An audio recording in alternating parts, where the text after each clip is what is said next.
En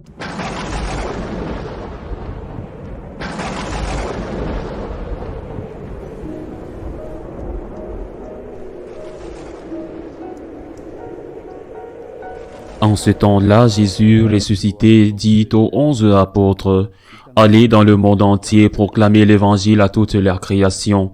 Celui qui croira et sera baptisé sera sauvé. Celui qui refusera de croire sera condamné. Voici les signes qui accompagneront ceux qui deviendront croyants. En mon nom, ils expulseront les démons. Ils parleront en langue nouvelle. Ils prendront des serpents dans leurs mains. Et s'ils boivent un poison mortel, il ne leur fera pas de mal. Ils imposeront les mains aux malades et les malades s'en trouveront bien. Acclamons la parole de Dieu. Nous célébrons aujourd'hui une grande fête, celle de la conversion de l'apôtre Paul. Le jour où il est tombé de cheval sur le chemin de Damas pour suivre la persécution contre les chrétiens, qu'il avait déjà commencé lui-même avec les pharisiens de Jérusalem.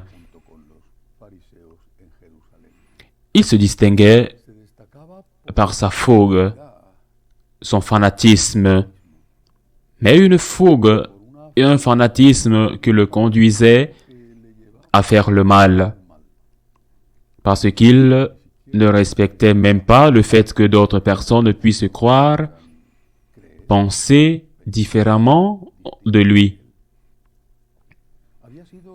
Il avait été l'élève d'un célèbre rabbin pharisien, Gamaliel, qui avait intercédé en faveur des chrétiens et qui avait pris la parole au Sanhédrin pour dire et demander à ses collègues pharisiens de ne pas les persécuter.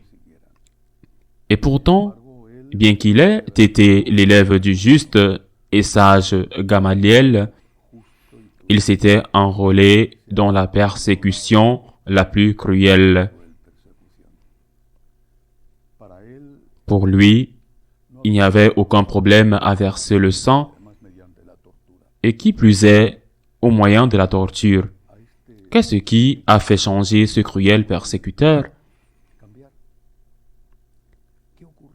Qu'est-ce qui s'est passé? Ce qui s'est passé, c'est précisément sur ce chemin de Damas qu'il a rencontré le Christ vivant, le Christ ressuscité, qu'il a su que le Christ était mort, qu'il a considéré le Christ comme un blasphémateur, qu'il a considéré le Christ comme la pire chose qui puisse être pour quelqu'un qui croit en Dieu, en le Dieu juif, en Yahvé, parce qu'il s'était fait l'égal de Dieu et que pour cela, il avait été, selon lui, justement condamné à mort, torturé et mis à mort. Mais s'il s'avérait qu'il était vraiment ressuscité après la mort, comme le disaient les chrétiens, s'il était ressuscité alors, en fait, il avait raison. S'il était ressuscité, en fait, il était ce qu'il prétendait être, ce qui constituait un blasphème, ce qui avait causé sa condamnation à mort. S'il était ressuscité alors, était-il vraiment Dieu? Quand il entend Jésus, quand il tombe de cheval sur ce chemin de Damas, quand la lumière le laisse aveugle,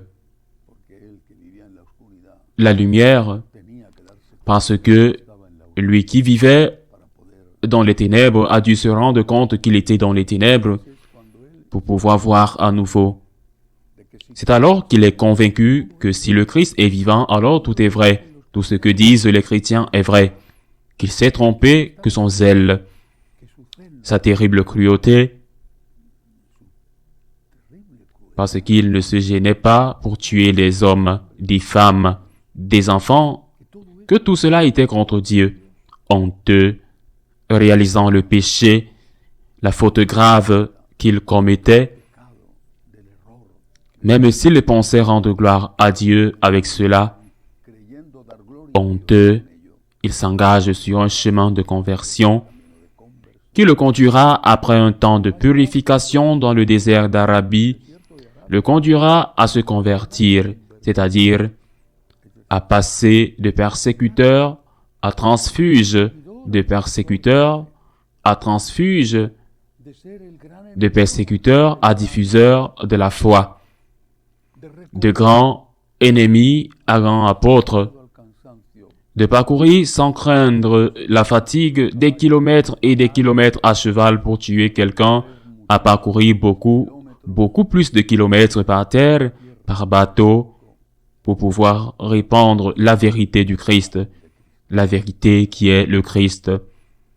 C'est une conversion, un changement.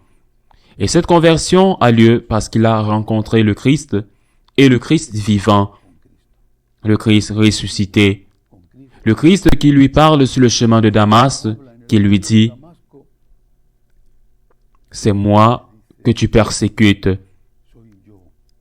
Il est vivant. Quel est donc le centre, la clé de tout le message de Saint Paul? Il l'exprime dans une de ses lettres en disant « Le Christ est ressuscité ». Si le Christ n'est pas ressuscité, ajoute-t-il, nous sommes les plus misérables des hommes, mais le Christ est ressuscité. Le Christ est ressuscité. Et un autre texte ajoute, je sais en qui j'ai mis ma confiance. Et cela doit être aussi notre conversion. Se convertir, revenir, non pas comme Saint Paul du crime à la persécution contre les chrétiens, mais revenir à la foi primitive, à la première foi, à la foi authentique, que peut-être un jour nous avons eu ou que nos aînés ont eu, que certains n'ont jamais eu, qu'il y a la vie éternelle.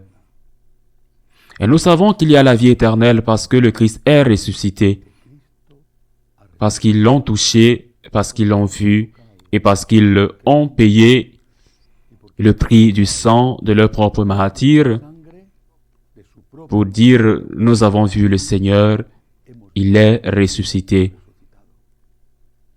Nous devons nous convertir encore et encore à la foi de la résurrection, à la foi qui nous dit et nous enseigne qu'il y a une vie éternelle, que le Christ est Dieu,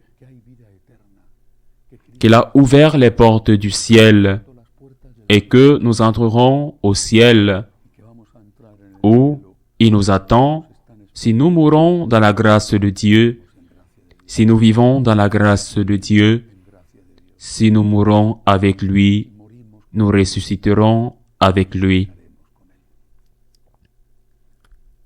Que notre vie soit une conversion permanente à la foi, à la résurrection, parce qu'elle nous donne la vraie mesure des choses.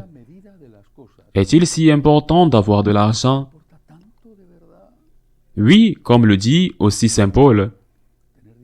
Si j'ai de quoi vivre, est-ce que tout le reste a tant d'importance? Est-ce qu'il est si important d'être applaudi?